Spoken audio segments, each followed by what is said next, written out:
My name is Alina Carter, and this is the night my marriage ended, even though I was still wearing my wedding ring. It was our third wedding anniversary. I had cut my business trip short because I wanted to surprise my husband, Ryan. I believed love was built on effort, on choosing each other even when life got busy. I thought showing up early meant something. When I walked into the house, it was quiet. Too quiet. The lights were low, and the sound of my heels echoed across the marble floor. That sound used to make Ryan look up and smile. That night, it felt like an alarm going off in my chest. By the staircase, I saw a pair of high-heeled shoes. They were not mine. A silk scarf rested on the couch, casually placed, like it belonged there. I told myself not to assume the worst. Maybe a guest had stopped by. Maybe I was overthinking. Love has a way of protecting lies when the truth feels unbearable. Then I heard laughter upstairs, a woman's laugh, soft, familiar, and completely out of place. I stood frozen at the bottom of the stairs. Every step upward felt heavier than the last. My heart was racing, not from anger but from fear. There is a moment when your mind understands the truth, but your heart is still begging for a different ending. I reached the bedroom door and heard Ryan's voice clearly. "Relax. She is not coming back until tomorrow. You worry too much." That was the moment everything collapsed. I did not scream. I did not cry. I simply stood there, realizing the man I married was not the man I thought I knew. In that instant, betrayal hurt less than the understanding that I had been sharing my life with a stranger. And I had no idea how far this night was about to go. I pushed the door open slowly, as if moving quietly could somehow change what I was about to see. Ryan stood there frozen, half-dressed, his face drained of color. Beside him was Madeline Brooks, my best friend from college, the woman who had cried with me at my wedding, the woman who had looked me in the eyes and promised she would always protect me. They were standing in my bedroom. For a second, no one spoke. The silence was thick and heavy, pressing down on my chest until it was hard to breathe. Then Madeline did something that hurt more than anything else. She smiled, not an embarrassed smile, not a guilty one. It was small, confident, almost relieved. "Elena, wait." Ryan started rushing toward me. "This is not what it looks like." I laughed, not because anything was funny but because my body could not process the shock any other way. I looked from his face to hers, then back again, realizing how carefully this betrayal had been built. The late nights, the missed calls, the sudden distance I blamed on work. Madeline crossed her arms like she owned the room. "You should calm down," she said. "This is private." Private, in my home, in my bed. Something inside me snapped. Not jealousy, not rage, it was humiliation. I raised my hand and slapped her. The sound echoed sharply through the room. For a moment, the world stopped. Ryan's expression changed instantly. The man who once held my hand when I had nightmares now looked at me with pure anger. "What is wrong with you?" he shouted. "Have you lost your mind?" Before I could speak, his fist slammed into my stomach. The pain knocked the air from my lungs. I bent forward, gasping, my vision blurring. "You embarrassed her," Ryan screamed. "Do you have any idea who she is? Her family has influence, power, and you think you can just walk in here and act crazy?" I stared at him from the floor, struggling to breathe. That was when I understood something terrifying. This was not a mistake. This was a choice. He did not see me as his wife. He saw me as a problem, a liability, someone disposable. In that moment, I realized betrayal is not just about cheating. It is about revealing exactly who someone becomes when they believe you no longer matter. Ryan did not stop after that first hit. He grabbed my arm and dragged me toward the staircase as if I weighed nothing. My feet scraped against the floor while I tried to steady myself, but the pain in my stomach made everything spin. I kept asking him the same question over and over, my voice breaking each time. "Why are you doing this to me?" He did not answer. He only tightened his grip.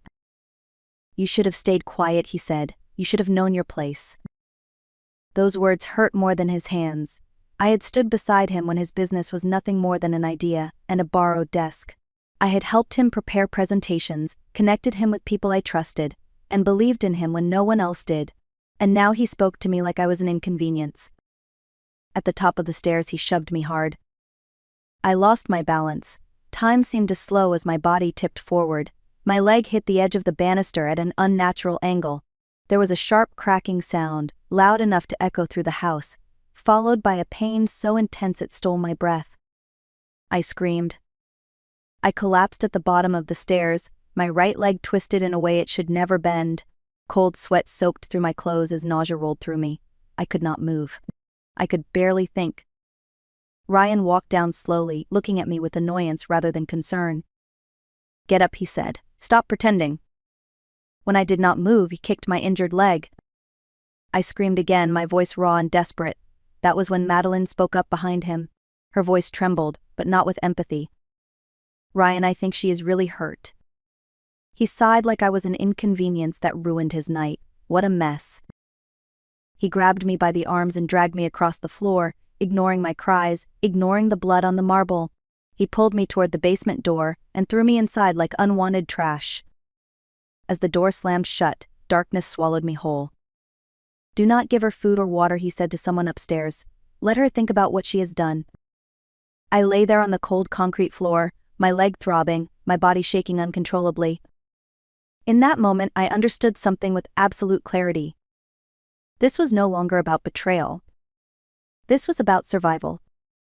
I do not know how much time passed in that basement. Minutes and hours blended together in the dark. The cold concrete pressed into my skin, and every small movement sent a sharp wave of pain through my broken leg. I focused on breathing because if I stopped, panic would take over. At some point, the house above me went silent. That silence was worse than the screams. I reached into my pocket with shaking fingers and felt my phone. Somehow it had survived the fall. The screen was cracked, but it still worked. My hands trembled as I unlocked it, scrolling through contacts I had not touched in years. At the very bottom was a single name. Dad. I had not spoken to him in over 20 years. I had spent my life avoiding his world, convincing myself that independence meant never asking for help. But lying there, unable to stand, unable to escape, pride no longer mattered. I pressed call. The line rang twice before a deep voice answered, "Elena." The sound of my name almost broke me. My voice came out weak and unrecognizable. "It is me. I am hurt." There was silence on the other end, followed by the sound of movement, a chair scraping hard against the floor. "Where are you?" His voice was calm, but I could hear the tension underneath. What happened? My husband broke my leg and locked me in the basement. I hated how small my voice sounded. I hated that I needed him. But I hated even more that I might not survive the night without help. "Send me your location," he said. "Stay awake. I am coming." The call ended. I stared up into the darkness and let out a breath I did not realize I had been holding. For the first time that night, I was not alone. And somewhere far away, a man I had run from my entire life was already on his way to bring hell down on the people who put me here. I was drifting in and out of consciousness when I heard footsteps above me. At first I thought it was my imagination. Then I heard shouting, not angry shouting, commanding, controlled, the kind of voice people obey without question. The basement door burst open and light flooded in, so bright it made me squeeze my eyes shut.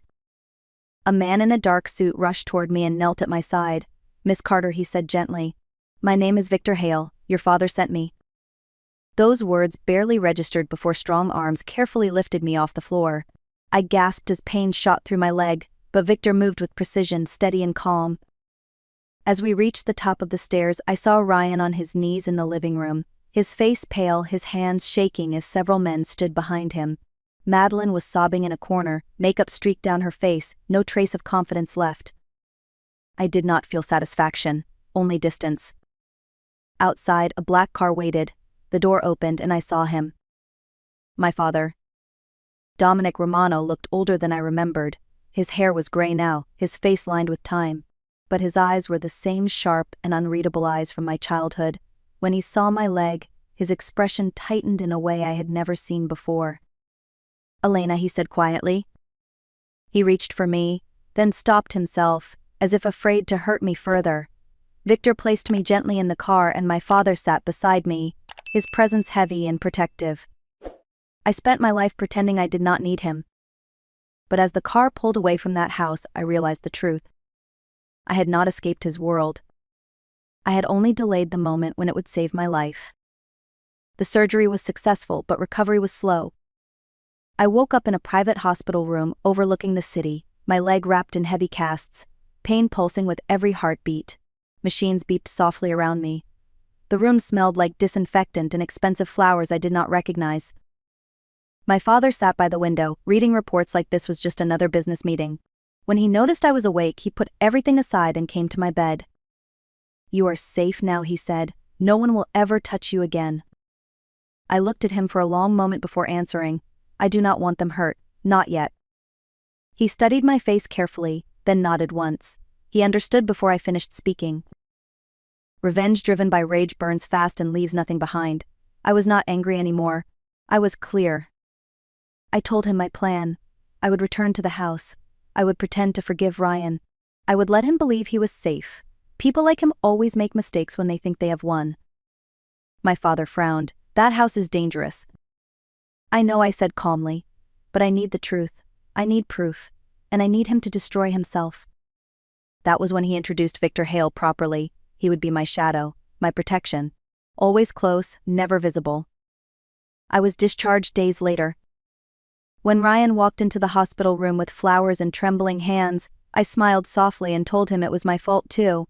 I said I wanted to move forward. I said I wanted peace. He believed me. As he held my hand, begging for forgiveness, he did not notice the small camera hidden near the ceiling. And as I smiled up at him, I made myself one promise. I would never raise my voice again. I would let the truth do the damage for me. Going back to that house felt like stepping into someone else's life. Ryan greeted me with forced tenderness, his hands shaking as he helped me inside. He spoke too much, apologized too often, and watched my face carefully, searching for any sign that I might still be angry. I gave him none. I smiled. I listened. I said I understood. People like Ryan mistake silence for forgiveness. They mistake calm for weakness. While he rushed off to work every morning, I stayed home and quietly rebuilt the truth.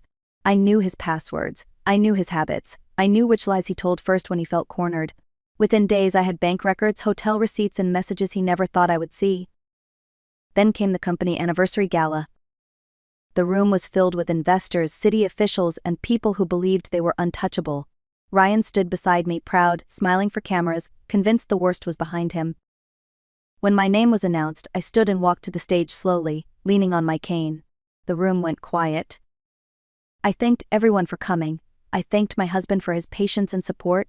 Then I said I had prepared something special. The screen behind me lit up. The first video showed Ryan with another woman in our home. The timestamp was from the night I lay in a hospital bed with a broken leg. Gasps rippled through the crowd. Before anyone could recover, the screen changed. Bank transfers, offshore accounts, gambling debts disguised as consulting fees, every number clean, every date precise. Ryan froze. I never raised my voice. I never insulted him. I simply explained what everyone was seeing. By the time I stepped down from the stage, Ryan was no longer a respected executive. He was a liability. And the room understood that without me having to say a single cruel word.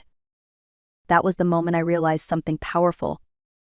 You do not need to scream to be heard. Sometimes the quietest truth is the most devastating weapon of all. The fallout from that night was immediate. Ryan stopped sleeping. His phone never left his hand. Every conversation ended in whispers and closed doors. The man who once walked through life with confidence now jumped at every sound. But the truth had only started to surface. A few days later, my father asked me to visit him, not at the hospital, not at his office. At his private study, a place he rarely allowed anyone to enter. He handed me a thin folder. Inside were old photographs, legal documents, and a police report that had never been filed. "This is about your mother," he said quietly. I felt my chest tighten. 20 years ago, two powerful families were involved in a construction project that ignored safety laws and silenced protests. Someone died, and your mother discovered proof of it. The photos showed men I recognized, Ryan's father, a business partner tied to his company. They were younger, smiling, standing in front of a site that would later be buried under paperwork and lies.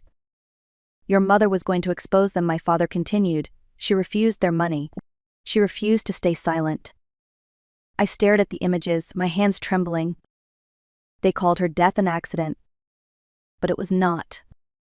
In that moment, my anger transformed into something colder and heavier. This was no longer about a cheating husband or a broken leg. This was about a system that protected itself by destroying anyone who threatened it. I finally understood why my father had waited, why he let me choose my own path. Ryan was not the beginning of this story. He was just the next chapter. And now I knew exactly how it had to end. I did not rush after that revelation.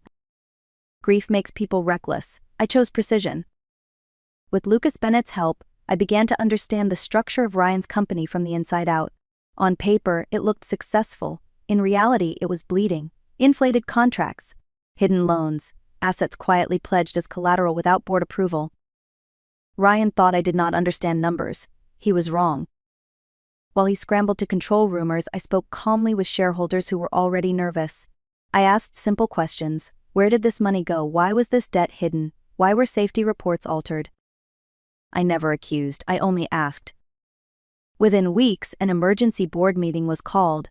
Ryan walked into that room believing he could still control the narrative. He did not expect to see me sitting at the table. As a shareholder, I had the right to be there. The meeting unraveled quickly. Auditors presented findings Ryan could not explain. Directors exchanged looks they could no longer hide. When the vote came, it was not emotional. It was practical. Ryan was removed from his position pending investigation. He looked at me like a man seeing a ghost. You planned this, he whispered as security escorted him out. I met his eyes calmly. You planned this when you decided I did not matter. By the end of the week, regulators were involved. Accounts were frozen. Deals collapsed. The same people who once praised Ryan now avoided his calls. I did not celebrate. Power taken in anger feels hollow, but power reclaimed with clarity feels different. I was not destroying his life. I was returning stolen truth to the people who deserved it. And Ryan was finally learning what it felt like to be powerless without anyone raising a hand against him. When everything finally stopped, the silence was unsettling.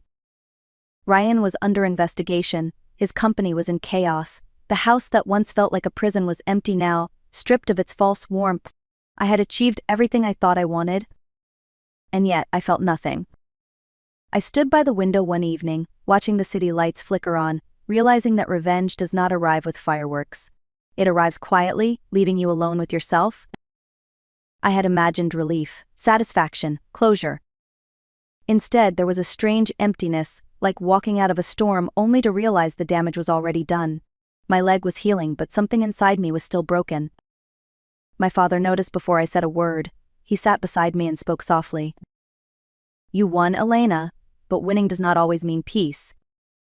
I thought about my mother, about the woman who had chosen truth over comfort, even knowing the cost. She did not fight for revenge, she fought because silence would have destroyed her. That night, I understood the difference. Revenge asks who hurt me. Justice asks who must be protected. And for the first time since that night on the staircase, I stopped looking backward. I started asking what kind of future I wanted to build from the ruins. I did not walk away from the wreckage, I stayed and rebuilt. With the board's approval and my father's quiet backing, I stepped into a leadership role Ryan never deserved. Not to prove anything, but to make sure the damage stopped with me. The first thing I did was open every file he tried to hide. Safety reports were corrected. Contractors were held accountable. Families affected by the company's shortcuts were finally compensated. It was not glamorous work, and it did not make headlines, but it mattered. People were surprised by how calm I was. They expected anger. They expected punishment. What they did not expect was consistency. I spoke plainly. I listened carefully. I admitted when I did not know something. Slowly, trust replaced fear. The company changed, not overnight, but piece by piece. Ryan watched it all from the outside, powerless to interfere. The man who once controlled everything could only observe as his name faded from relevance. One evening, as I signed the final restructuring papers, I realized something important. I was no longer reacting to what he had done to me. I was acting for who I wanted to become. That was the real ending of my revenge. Not when he fell, but when I stopped needing him to matter at all. If you are still listening, I want to speak to you directly. This story is not about power, wealth, or winning. It is about what happens when you ignore your own voice for too long. I stayed silent because I thought love meant endurance. I forgave because I thought patience would change someone who never planned to change. What I learned is this: love does not ask you to disappear. Forgiveness does not require self-destruction. And strength is not proven by how much pain you can tolerate. Sometimes the bravest thing you can do is stop explaining yourself and start protecting your future. If you are in a situation where someone is hurting you, controlling you, or slowly breaking your sense of self, please remember this: you do not need permission to leave. You do not need to wait for things to get worse. You are not weak for wanting peace. I did not rebuild my life by hating the past. I rebuilt it by choosing what would never happen to me again. If this story resonated with you, if it reminded you of your own struggles or your own quiet strength, I invite you to share it. Let others know they are not alone. Like this video if you believe healing is more powerful than revenge. Comment below where you are watching from or what this story made you feel. And if you want to hear more real stories about boundaries, courage, and reclaiming your life, stay with us. This is the art of revenge. Not the kind that destroys you, but the kind that sets you free.